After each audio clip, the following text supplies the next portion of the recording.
Number 4. The Story of the Youth Who Went Forth to Learn What Fear Was, by the Brothers Grimm. A certain father had 2 sons, the elder of whom was smart and sensible, and could do everything, but the younger was stupid and could neither learn nor understand anything.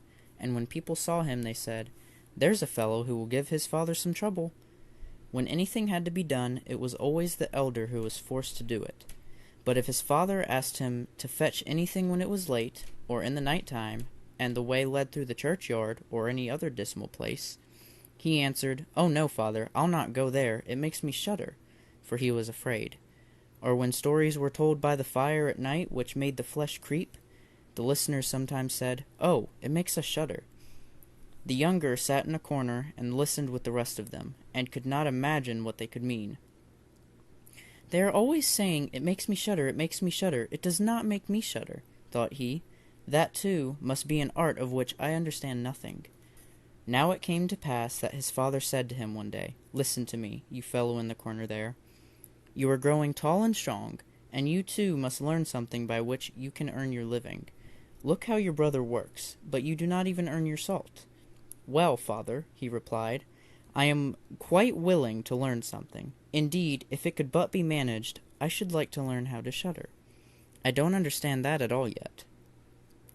The elder brother smiled when he heard that, and thought to himself, "Good God, what a blockhead that brother of mine is! He will never be good for anything as long as he lives. He who wants to be a sickle must bend himself early." The father sighed, and answered him, "You shall soon learn what it is to shudder, but you will not earn your bread by that." Soon after this, the sexton came to the house on a visit, and the father bewailed his trouble, and told him how his younger son was so backward in every respect that he knew nothing and learned nothing. "Just think," said he, "when I asked him how he was going to earn his bread, he actually wanted to learn to shudder." "If that be all," replied the sexton, "he can learn that with me. Send him to me, and I will soon polish him."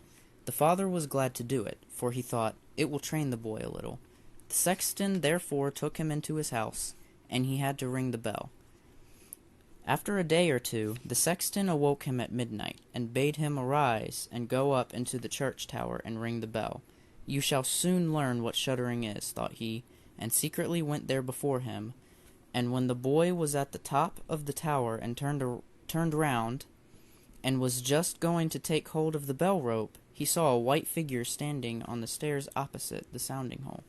"Who is there?" cried he, but the figure made no reply, and did not move or stir. "Give an answer," cried the boy, "or take yourself off. You have no business here at night." The sexton, however, remained standing motionless, that the boy might think he was a ghost. The boy cried a second time, "What do you want here? Speak if you are an honest fellow, or I will throw you down the steps." The sexton thought, "He can't intend to be as bad as his words," uttered no sound, and stood as if he were made of stone. Then the boy called to him for the third time, and as that was also to no avail, he ran against him and pushed the ghost down the stairs, so that it fell down 10 steps and remained lying there in a corner. Thereupon he rang the bell, went home, and without saying a word went to bed and fell asleep. The sexton's wife waited a long time for her husband, but he did not come back. At length she became uneasy, and wakened the boy, and asked, "Do you not know where my husband is? He climbed up the tower before you did." "No, I don't know," replied the boy, "but someone was standing by the sounding hole on the other side of the steps, and as he would neither give an answer nor go away, I took him for a scoundrel and threw him down the stairs. Just go there, and you will see if it was he. I should be sorry if it were." The woman ran away and found her husband, who was lying moaning in the corner, and had broken his leg. She carried him down, and then with loud screams she hastened to the boy's father. "Your boy," cried she, "has been the cause of a great misfortune. He has thrown my husband down the steps and made him break his leg. Take the good-for-nothing fellow away from our house." The father was terrified, and ran there and scolded the boy. "What wicked tricks are these?" said he. "The devil must have put this into your head." "Father," he replied, "do listen to me. I am quite innocent. He was standing there by night like one who is intending to do some evil. I did not know who it was, and I warned him 3 times either to speak or to go away. Ah, said the father, I have nothing but unhappiness with you. Go out of my sight. I will see you no more. Yes, father, right willingly. Wait only until it is day. Then I will go forth and learn how to shudder, and then I shall, at any rate, understand one art which will support me. Learn what you will, said the father. It is all the same to me. Here are 50 tailors for you. Take these and go into the wide world, and tell no one from where you come, and who is your father, for I have reason to be ashamed of you. Yes, father, it shall be as you will. If you desire nothing more than that, I can easily keep it in mind. When day dawned, therefore, the boy put his 50 tailors into his pocket, and went forth on the great highway, and continually said to himself, If I could but shudder, if I could but shudder. Then a man approached who heard this conversation which the youth was holding with himself. And when they had walked a little further to where they could see the gallows, the man said to him, Look, there is the tree where 7 men have married the ropemaker's daughter, and are now learning how to fly. Sit down below it, and wait till night comes, and you will soon learn how to shudder. If that is all that is wanted, answered the youth, it is easily done. But if I learn how to shudder as fast as that, you shall have my 50 tailors. Just come back to me early in the morning. Then the youth went to the gallows, sat down below it, and waited till evening came. And as he was cold, he lighted himself a fire. But at midnight the wind blew so sharply that in spite of his fire he could not get warm. And as the wind knocked the hanged men against each other, and they moved backwards and forwards, he thought to himself, You shiver below by the fire, but how those up above must freeze and suffer. And as he felt pity for them, he raised the ladder and climbed up, unbound one of them after the other, and brought down all 7. Then he stirred the fire, blew it, and set them all round it to warm themselves. But they sat there and did not stir, and the fire caught their clothes. So he said, Take care, or I will hang you up again. The dead men, however, did not hear, but were quite silent, and let their rags go on burning. At this he grew angry, and said, If you will not take care, I cannot help you. I will not be burnt with you. And he hung them up again, each in his turn. Then he sat down by his fire and fell asleep. And the next morning the man came to him and wanted to have the 50 tailors, and said, Well, do you know how to shudder? No, answered he. How was I to get to know? Those fellows up there did not open their mouths, and were so stupid that they let the few old rags which they had on their bodies get burnt. Then the man saw that he would not get the 50 tailors that day, and went away, saying, One of this kind has never come my way before. The youth likewise went his way, and once more began to mutter to himself, Ah, if I could but shudder! Ah, if I could but shudder! A wagoner who was striding behind him heard that, and asked, Who are you? I don't know, answered the youth. Then the wagoner asked, From where do you come? I know not. Who is your father? That I may not tell you. What is it that you are always muttering between your teeth? Ah, replied the youth, I do so wish I could shudder, but no one can teach me how to do it. Give up your foolish chatter, said the wagoner. Come, go with me. I will see about a place for you. The youth went with the wagoner, and in the evening they arrived at an inn where they wished to pass the night. Then, at the entrance of the room, the youth again said quite loudly, If I could but shudder! If I could but shudder! The host, who heard this, laughed, and said, If that is your desire, there ought to be a good opportunity for you here. Ah, be silent, said the hostess. So many inquisitive persons have already lost their lives. It would be a pity and a shame if such beautiful eyes as these should never see the daylight again. But the youth said, However difficult it may be, I will learn it, and for this purpose I have journeyed forth. He let the host have no rest until the latter told him that not far from there stood a haunted castle where anyone could very easily learn what shuddering was, if he would but sleep in it for 3 nights. The king had promised that he who would venture should have his daughter as wife, and she was the most beautiful maiden the sun shone on. Great treasures likewise lay in the castle, which were guarded by evil spirits, and these treasures would then be freed, and would make a poor man rich enough. Already many men had gone into the castle, but as yet none had come out again. Then the youth went next morning to the king, and said if he were allowed he would watch 3 nights in the haunted castle. The king looked at him, and as the youth pleased him, he said, "You may ask for 3 things to take into the castle with you, but they must be things without life." Then he answered, "Then I ask for a fire, a turning lathe, and a cutting board with the knife." The king had these things carried into the castle for him during the day.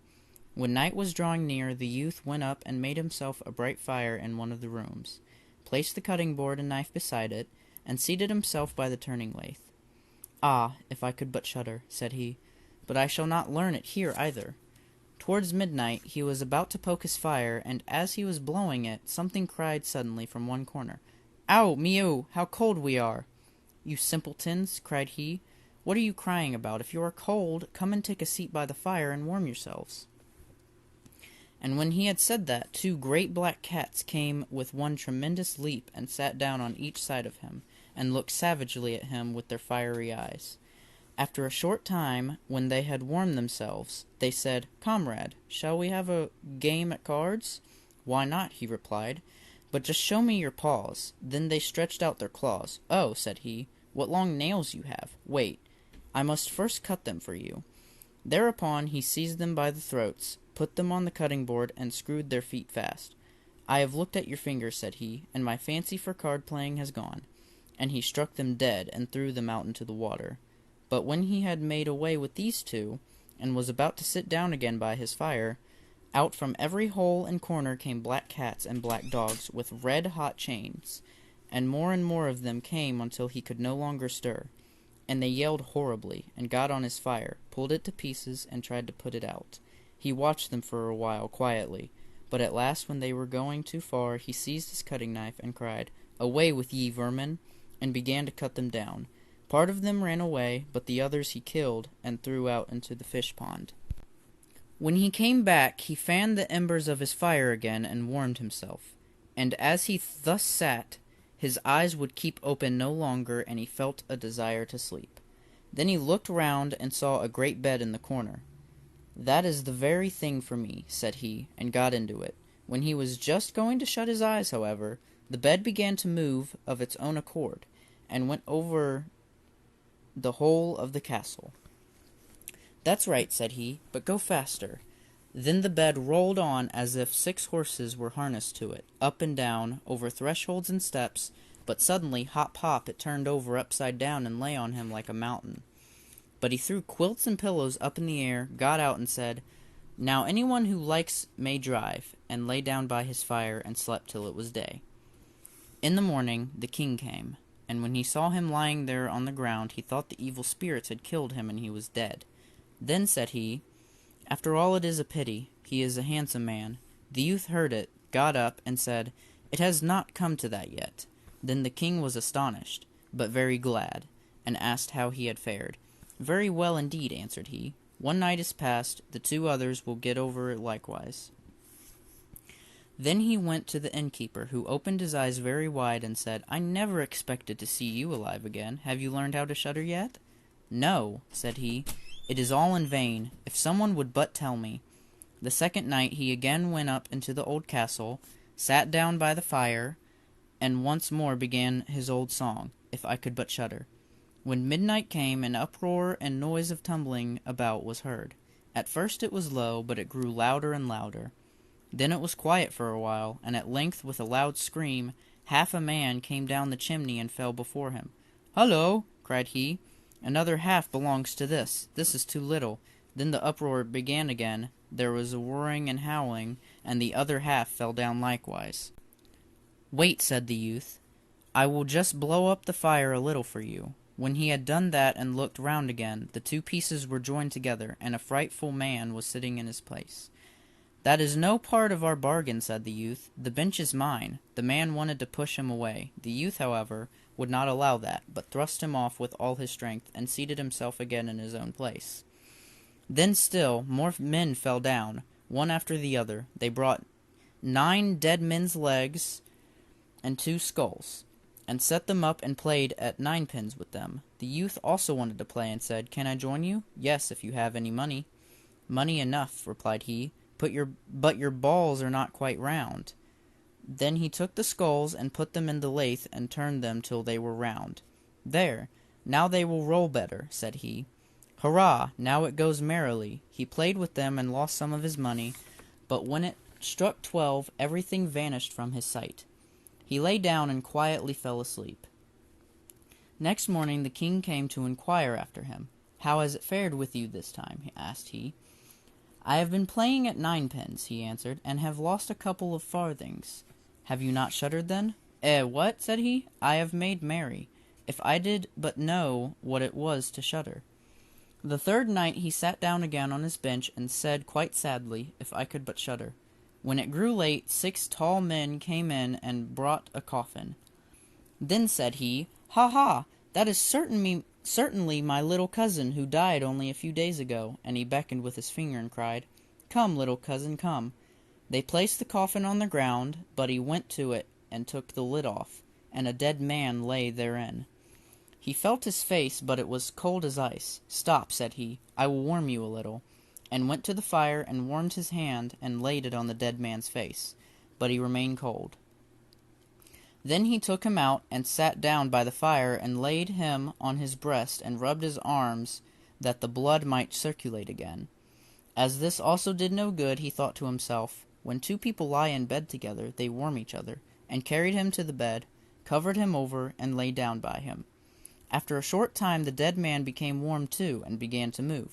Then said the youth, "See, little cousin, have I not warmed you?" The dead man, however, got up and cried, "Now I will strangle you." "What?" said he.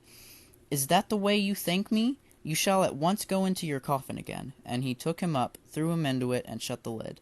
Then came the 6 men and carried him away again. "I cannot manage to shudder," said he. "I shall never learn it here as long as I live." Then a man entered who was taller than all the others, and looked terrible. He was old, however, and had a long white beard. "You wretch," cried he, "you shall soon learn what it is to shudder, for you shall die." "Not so fast," replied the youth. "If I am to die, I shall have a say in it." "I will soon seize you," said the fiend. "Softly, softly, do not talk so big. I am as strong as you are, and perhaps even stronger." "We shall see," said the old man. "If you are stronger, I will let you go. Come, we will try." Then he led him by dark passages to a smith's forge, took an axe, and with one blow struck an anvil into the ground. "I can do better than that," said the youth, and went to the other anvil. The old man placed himself near and wanted to look on, and his white beard hung down. Then the youth seized the axe, split the anvil with one blow, and struck the old man's beard in with it. "Now I have you," said the youth. "Now it is you who will have to die." Then he seized an iron bar and beat the old man till he moaned and entreated him to stop, and he would give him great riches. The youth drew out the axe and let him go. The old man led him back into the castle, and in a cellar showed him 3 chests full of gold. "Of these," said he, "one part is for the poor, the other for the king, the third is yours." In the meantime it struck 12, and the spirit disappeared. The youth, therefore, was left in darkness. "I shall still be able to find my way out," said he, and felt about, found the way into the room, and slept there by his fire. Next morning the king came and said, "Now you must have heard what shuddering is?" "No," he answered. "What can it be? My dead cousin was here, and a bearded man came and showed me a great deal of money down below, but no one told me what it was to shudder." Then said the king, "You have delivered the castle from enchantment, and shall marry my daughter." "That is all very well," said he, "but still I do not know what it is to shudder." Then the gold was brought up, and the wedding celebrated. But however much the young king loved his wife, and however happy he was, he still said always, "If I could but shudder, if I could but shudder." And at last she was angry at this. Her waiting maid said, "I will find a cure for him. He shall soon learn what it is to shudder." She went out to the stream which flowed through the garden, and had a whole bucket full of gudgeons brought to her. At night, when the young king was sleeping, his wife was to draw the clothes off him and empty the bucket full of cold water with the gudgeons in it all over him, so that the little fishes would sprawl about him. When this was done, he woke up and cried, "Ah, what makes me shudder so? What makes me shudder so, dear wife? Ah, now I know what it is to shudder!"